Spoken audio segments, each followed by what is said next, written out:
Yo, what's going on, guys? Winner Kills here, and welcome to a brand new locals feature match. Here we are in round 2 for the week, and we've got a pretty interesting matchup here. We have the Plunder Patrol deck on the left versus the Punk Adventurer Synchro deck on the right. And I'm going to be prepared this time around since I don't really know. I mean, I know, what a couple of the Plunder cards do. I played against the deck a handful of times, but I got the cards pulled up in the dueling book, so I can be ready to understand what is going on the left side of the playing field. But we're going to see Synchro Adventurer Punk go first here, starting off with an emergency teleport to summon out the Xiamen. Xiamen effect to pay 600. Go ahead and search a Punk monster except itself and add it from the deck to the hand. Gonna go ahead and go for the Foxy Tune. And yeah, imagine we'll see Foxy Tune effect, pitching Jet Synchron, one of the almost like probably the perfect discard target at this point. I mean, it may not be the perfect discard target, but it's up there, definitely up there. Free Tuner Extender now live in the graveyard. Gonna go ahead and summon out the Deer Note, and then I imagine we'll see him synchro into Chaos Ruler.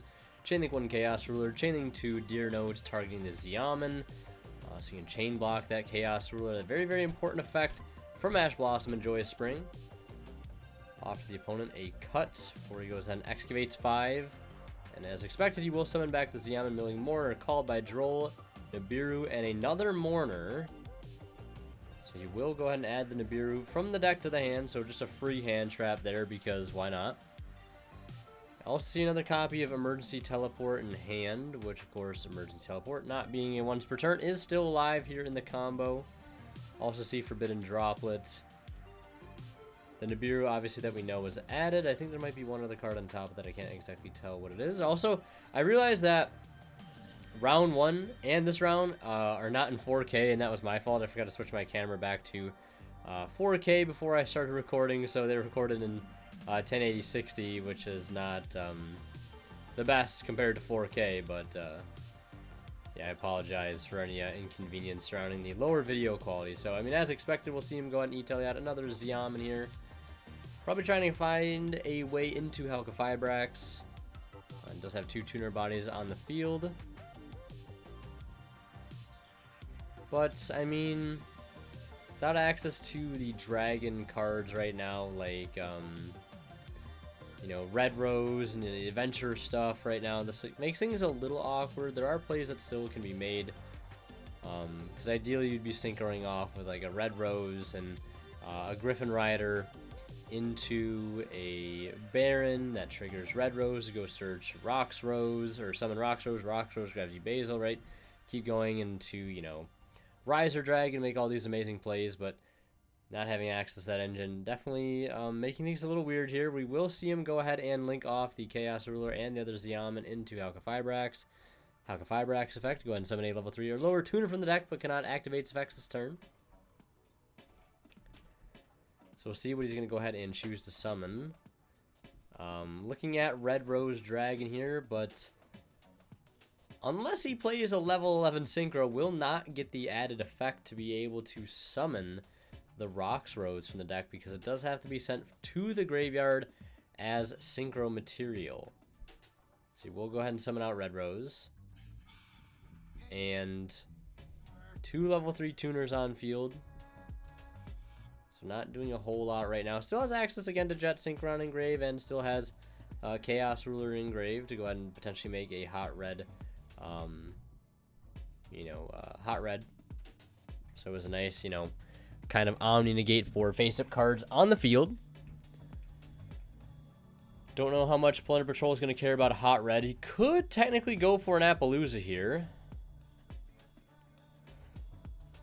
3 material Appaloosa does not sound bad whatsoever.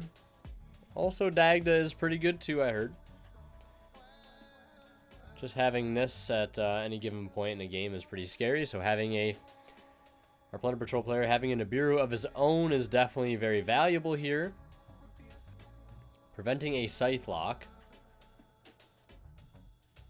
Going for Appaloosa also could have been very strong and probably would have caught his opponent off guard. As soon as you see that Dagda, you know it's time to throw down in the Nibiru. Otherwise, yeah. So long as that Hulk stays on field, it's going to cause a problem next turn. So we're going to see him banish Dagda and the Red Rose Dragon to go ahead and summon out the Chaos Ruler and then activate Jet Synchron effect. Discarding a Droll and Lockbird from hand, opting to keep the Nibiru. Then we'll see him Synchro off with the Chaos Ruler and the Jet Synchron, both of which will get banished via their own effects. Starting on Hot Red, yeah, in attack position, because I don't think Hot Red has that much defense. I can't recall. I know it has 3,200 attack, which is pretty big. And I think it has less than 3k attack, so you don't want to leave it in defense because they have a Nibiru in attack position. So we're going to see our Plunder player start off his turn by banishing, well, activating Cosmic Cycle and paying 1,000 to banish the set, which ends up being a Forbidden Droplet. So trading there 1 for 1. Very nice. Has another Nibiru in hand. Don't know if that was the draw for turn, but I see the Plunder field spell. And then we're going to see him normal summon out the Bluebeard. And then link off with the Bluebeard and the Nibiru into Blackbeard. 2 monsters, including a Plunder Patrol monster. It says, quick effect, you can target 1 effect monster you control, special summon 1 Plunder Patrol monster from your extra deck with the same attribute as a monster your opponent controls or is in their graveyard. If you equip that target to it, and then draw 1 card. So he has light, he has dark. Light being very important. I think light's probably the best attribute for Plunder Patrol, since that can give them access to their fusion, which is Liss, which I think is a monster negate. But we're going to see him activate the Plunder Patrol Shipyard, discarding the Plunder Patrol Ship-Shape Ships Shipping. Yeah, that's the name of the card, I know, right? Pretty hilarious. It says, basically, the field spell says you discard a card, add 1 Plunder Patrol card from your deck to your hand, except the Shipyard. And then we're going to see him activate the effect of Ship-Shape Shipping. It says you can banish this card from your graveyard, then target a Plunder Patrol monster you control. Equip 1 emblem of the Plunder Patrol or 1 Plunder Patrol monster from your deck to that target. So he's going to go ahead and equip emblem of the Plunder Patrol. Equip only to a Plunder Patrol monster, gains 500 attack. Also, your opponent cannot target with card effects, which is pretty nice. You can send this equipped card to the graveyard, special summon 1 Plunder Patrol monster from your extra deck with the same attribute as a monster on the field or in the graveyard. Then take the monster that was equipped with this card and equip it to that special summon monster as an equip spell, with the fact that it gains 500 attack. So we're going to go ahead and activate the emblem, and it's going to go ahead and equip the Black Eyes from the grave to go ahead and summon out the Mork, and Mork can banish a spell or trap,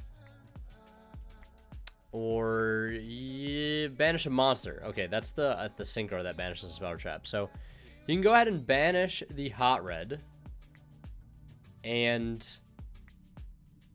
then you can add a Plunder Patrol spell or trap from the deck to the hand. This is a quick effect if this card is equipped with a Plunder Patrol card, which it was. So we'll be able to go ahead and search out the Plunder Patrol booty. And then I think he's activating the Bluebeard effect. This card is sent from the hand or monsters under the graveyard. You can go ahead and discard a card and draw a card. So discarding the Nibiru to draw another card. And then we'll see him just go ahead and pass turn.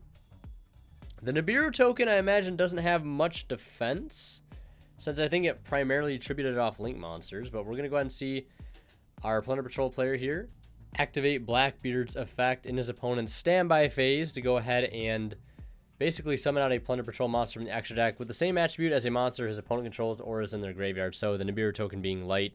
And then you can go ahead and equip the link to it and draw a card. So summon out Liss, which is the monster negate.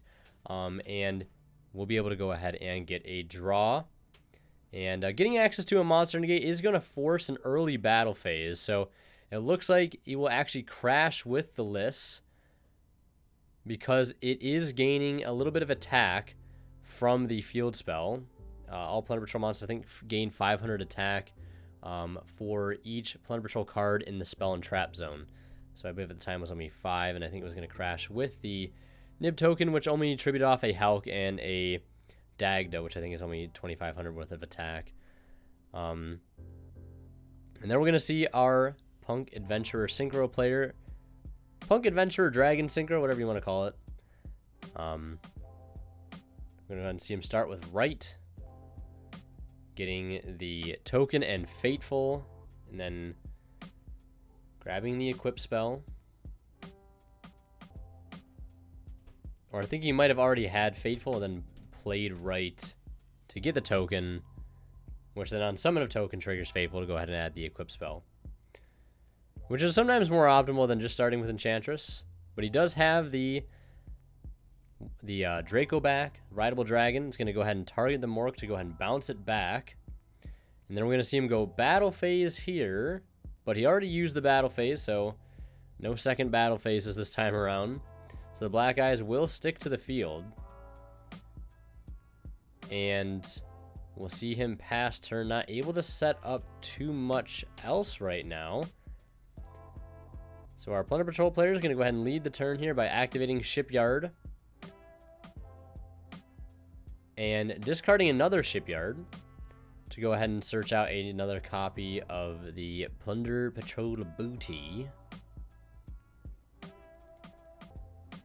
Which is a pretty good card for the deck. Says you can declare an attribute, then target one face-up monster your opponent controls. It becomes that attribute until the end of this turn. Then you can take a Plunder Patrol monster from your graveyard and either shuffle into the deck or special summon it. So not a bad card. I also see two other names in hand and one other trap card, which I can't exactly tell what it is. Also, Booty is a continuous, so that will help with the attack boost from the field spell. I believe he has Golden Hair in hand, though. So he's going to go ahead and special summon the Golden Hair by sending another Plunder Patrol monster card from the hand or face-up field to the graveyard to special summon it. So we'll go ahead and send the Redbeard.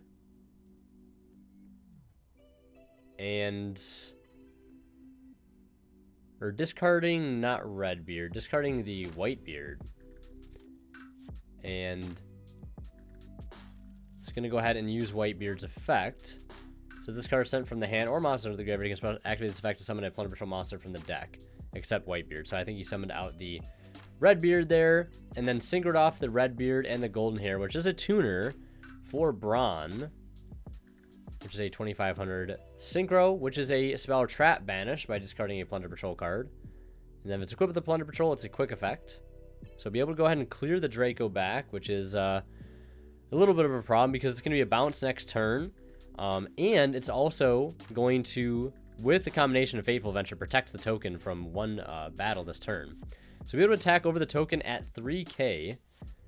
So we'll take a whopping 1,000 there. So Plunder Patrol definitely not out of it in this game, having a quick effect spell Trap Banish, and the Booty set. And we're going to go ahead and see our Adventurer Punk player, I think, start with a Fateful, and I think just chaining Brawn to that immediately, and that's just going to lead us right into a game 2. There's a lot of cards I got to read, so, yeah, a lot of Plunder Patrol cards I got to read, otherwise I don't know what's going on. But everything going on the right is, like, stuff I'm pretty sure most of us know what those cards are. We've seen Adventurer cards and Punk cards a lot for a while now, so it's nice to see something new. Part of the reason why I wanted this particular feature match. Also, the player on the left has never been on the feature match before, and I think we'll also have a new player on the feature match next round versus yours truly. So excited for you guys to see that one. So we're gonna see Enchantress for right, for Fateful for token, etc., etc. I see an Ash in hand for our Plunder Patrol player. I think ashing that Enchantress was definitely the move, because now the Brave engine is just going to get rolling here. And I mean, sure, you could ash the effect of Fateful to go search a monster or search an equip, but I don't really think that's super high value. You'd rather just, like, and also Fateful is just going to stick on the board for, you know, for a while, like turn after turn, just netting advantage and free cards. So we'll see him commit the normal summon effect Veiler, which is not the strongest normal summon. And then it looks like he's going to attempt to activate the effect of Fateful to go ahead and search a monster and discard. That is going to get Ash, which I guess, like, kind of accomplishes the same thing. I mean, he's also technically playing around Gamma there, too. If he's trying to play around Gamma, doing a good job at doing so. And also, you know, you trade, you know, with the Griffin Rider there, not getting access to the Griffin. So you will synchro off with the token and the Veiler, or not synchro, but link rather the token and the Veiler into Hawk Firebrax effect, summon out the Jet Synchron, Link 1 and into the Link Rebo, and then we're just going to see him discard Fateful, bring back Jet Synchron, and this is probably just going to make Dagda. Trying it again for Scythe Lock. Seemingly an unprotected Scythe Lock here, which is very risky. One Cosmic Cyclone just ruins your day, I'm pretty sure anyways. But it does not look like I see Cosmic Cyclone in the hand for our Plunder Patrol player. He's probably wishing he had that Cosmic that he saw at game 1 right here, because that'd be really, really good. So we'll see him start with Golden Hair, pitching Bluebeard, and then we're going to see Bluebeard effect activate to go ahead and discard and draw, since it was sent from the where is it? Sent from the hand or monster zone to the graveyard. And we're going to see him discard a Whitebeard, and then we're going to see Whitebeard effect, and I imagine this will probably go ahead and summon out the Redbeard, which is a quick effect, allows him to summon from the extra deck during the opponent's turn. Well, yeah, during the opponent's turn, quick effect, especially when a Plunder Patrol monster from the extra deck with the same attribute as a monster your opponent controls or is in their graveyard. So we're going to see him go for the Redbeard. So if he does get Scythe Lock, you know, he still does have a way to play on the opponent's turn, which is really strong here, especially when you're dealing with something like Scythe, right? Of course, also having, you know, main decked boss monsters like Therion stuff also helps, or like Earth Machine, for example, having Ruin Force, Citadel, and Fortress help out a metric ton. But it looks like on resolution, we're going to see Hulk effect, Chainlink 1, Dagda Chainlink 2, setting the artifact Scythe, and then on a new chain, Chainlink 1, importantly, Chainlink 1, Wonder Magician, because it is a when, we're going to see it go ahead and destroy the set Scythe, Scythe effect, and then Scythe effect is going to be met with a Chalice, Chain Droplet, sending off the Scythe. So yeah, that is rough. One Chalice was not going to be enough there, especially having the Droplet. If you did not have the Droplet, the Chalice just kind of outs the whole Scythe Lock, and that honestly might even just be a blowout with the amount of extenders our Plunder Patrol player has. At least it looks like, it seems to be like a handful of Plunder monsters, which again, I don't know exactly how the cards interact. You know, what's seeing, like, you know, if he has, you know, this card in hand and the other card in hand, what he can do with that, I don't know for sure. But it definitely would have been nice to, you know, not get Scythe locked, right? So we're going to see him spec out a Bluebeard, just while you control a Plunder Patrol monster except itself. And then we're going to see him pass turn, unfortunately getting Scythe locked, right? It does suck. Don't know why that card is legal.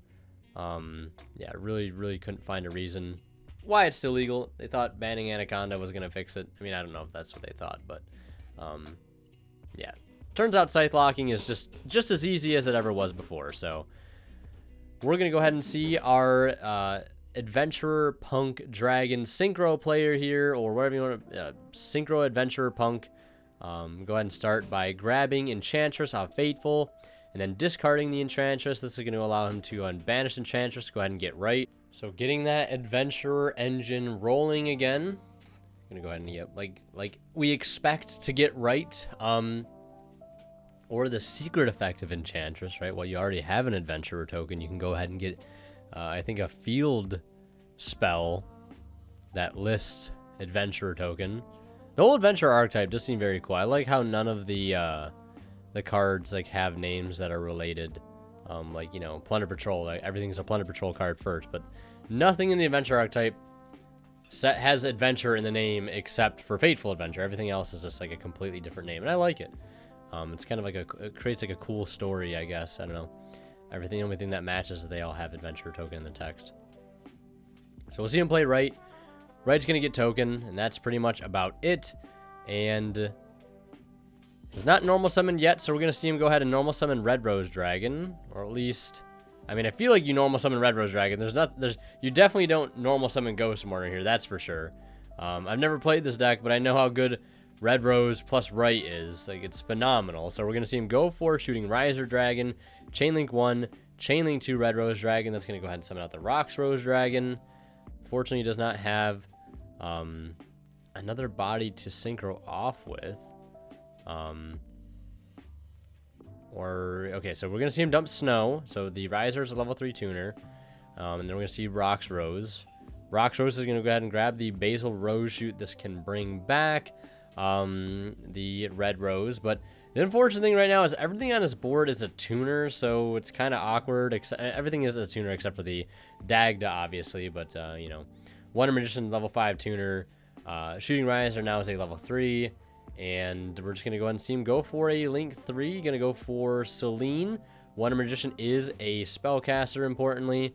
1, 2, 3. Yeah, plenty of spells in both graveyards to be able to go ahead and revive a spellcaster. Going to go ahead and summon back Fairy Tale Snow and go for Access Code Talker here, which is a little weird because I don't think this is exactly going to be game, but we're going to see him activate Access Code. It's going to go ahead and destroy Redbeard, and then Redbeard, I believe, I don't know if Redbeard has an effect. If this card is sent from the hand or monster to the graveyard, you can target a Plunder Patrol monster in your graveyard, accept itself, and equip it. And you can target one Plunder Patrol monster you control, accept itself, and equip it. So he could go ahead and equip. From the hand or monster to the graveyard, you can target one Plunder Patrol monster you control, except Redbeard, equip this card to it. So I guess he could go ahead and use that effect. I don't know if he's using that right now. I mean, looks like some cards are being read.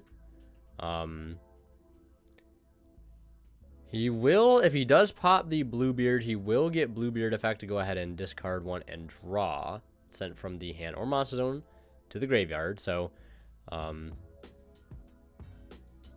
Golden Hair, if this card's in your hand, if this card's in your graveyard, you can discard one special summon it. Okay, I don't think that one has a graveyard effect. So we'll just see him pop the two other names, the Golden Hair and the Redbeard, leaving the Bluebeard. And I mean, you can destroy it by battle. He will still get the effect because it does not say except during the damage step, I believe. Yeah. So see him attack over the Bluebeard. Bluebeard effect, discarding the Whitebeard. Go ahead and discard and draw.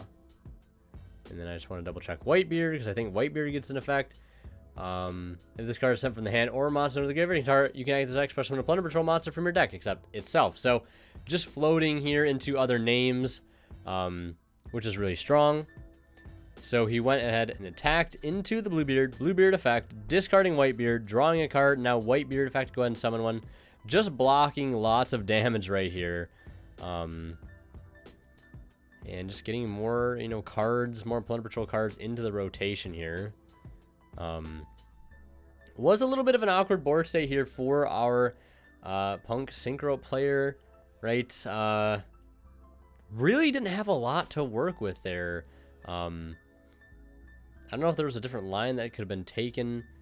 Not using the Basil Rose shoot. Probably feeling as though maybe it's not necessary. You do have Ghost Mourner in hand, I guess. That's a little bit of interruption. Outside of that, really no interruption here for our Punk Synchro player. So our, you know, our Plunder Patrol player is kind of free to play here. Having Mind Control in hand is pretty nice. Target one monster your opponent controls until the end. I just want to read this card. Cannot take control of it, but it cannot declare an attack or be tributed. He could have taken the access code and used access code effect to banish itself to pop the Dagda. That's technically something he could have done there. Clear the field or just pop Fateful and just, you know, kind of pass on that. But I don't know. Maybe he didn't really need to scoop there. I don't know. But we are into a game 3 situation. We're going to see Plunder go first, setting 2, activating the Shipyard, and discarding a Redbeard.